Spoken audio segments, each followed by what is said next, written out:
और बयानों के जरिए अपनी अपनी राजनीति साधती हुई पार्टियां ज्यादा नजर आ रही हैं और ये मंशा नजर नहीं आ रही है कि राजनीतिक हिंसा का ये दौर खत्म हो। यही सबसे बड़ा सवाल है। राजनीतिक हत्याओं के बाद नॉर्थ 24 परगना के स्थानीय पत्रकार ने भी इस बीच एक बड़ा दावा किया है। स्थानीय पत्रकार ने बताया कि 37 साल में ऐसा माहौल कभी नहीं देखा, ऐसी दहशत पहले कभी नहीं देखी।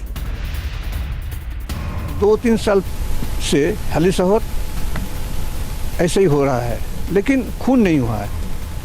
मारपीट होती है, बोमाबाजी होती है, गोली चलती है, गाड़ी भंगचूर होते हैं, लेकिन एक खून नहीं हुआ। हालिशहर संस्कृति का स्थान है, लेकिन ऐसा माहौल कभी नहीं हुआ है। हम लोग अभी जब काम कर रहे हैं ना, तो हमको डर लगता है।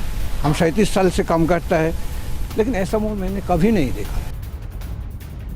खालिद अब्दुल्ला साहब, जवाब दीजिए, लोगों को क्यों ये लग रहा है कि 37 सालों में जो स्थितियां नहीं हुई बंगाल के अंदर वो अब हो गई हैं? खास तौर पर नॉर्थ बंगाल में जिस तरह से राजनीतिक हिंसा का नया दौर हम देख रहे हैं, क्या इसकी वजह यह है क्योंकि वहां पर टीएमसी को अपना किला दरकता हुआ नजर आ रहा है?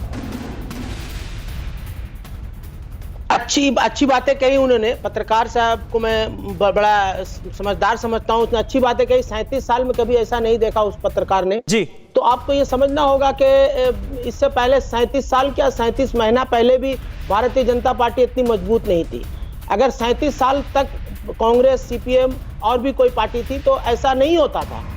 इसका वजह है कि भारतीय जनता पार्टी जहां जहां जाती है वो सिर्फ और सिर्फ दंगा, फसाद, झगड़ा, मारपीट की राजनीति करना पसंद और आपने सबको अनुमति दी हुई है अपने स्टेट में, आपने सबको इजाजत दी हुई है कि अगर कोई दंगा करना चाह रहा है तो वो आए, दंगा करे। इसी का कारण, अगर राजनीतिक हत्या करनी है तो करे। मतलब आप सारी जिम्मेदारी बीजेपी के ऊपर डाल रहे हैं, अपनी जिम्मेदारी से पल्ला झाड़ लिया आपने। इसी का कारण है कि 37 वर्ष में वो पत्रकार कभी नहीं देखा था और आज देखने को उनको देखने को मिल रहा है। तो ये साबित है कि भारतीय जनता पार्टी, मेरा सवाल लगता है सुनाई नहीं दिया आपको, उसकी नहीं थी तो ये अनसुना कर दिया आपने। बिल्कुल नहीं, मैं सुन रहा हूं, मैं आपका जवाब ही दे रहा हूं। हाँ। आप जब ये बातें कहते हैं, भारतीय जनता पार्टी के लोगों का ये मानना है कि जब तक वो दंगा और फसाद नहीं करेंगे तो वो राज्य में सत्ता कैसे उसको ग्रहण मिलेगा। जब तक उनको सत्ता नहीं मिलता है तब तक के लिए वो हिंसा की राजनीति करना पसंद करते हैं और करते ही रहते हैं। न्यूज़ टॉप 9 रोज सुबह 7 बजे और शाम 7 बजे सिर्फ TV9 भारतवर्ष पर।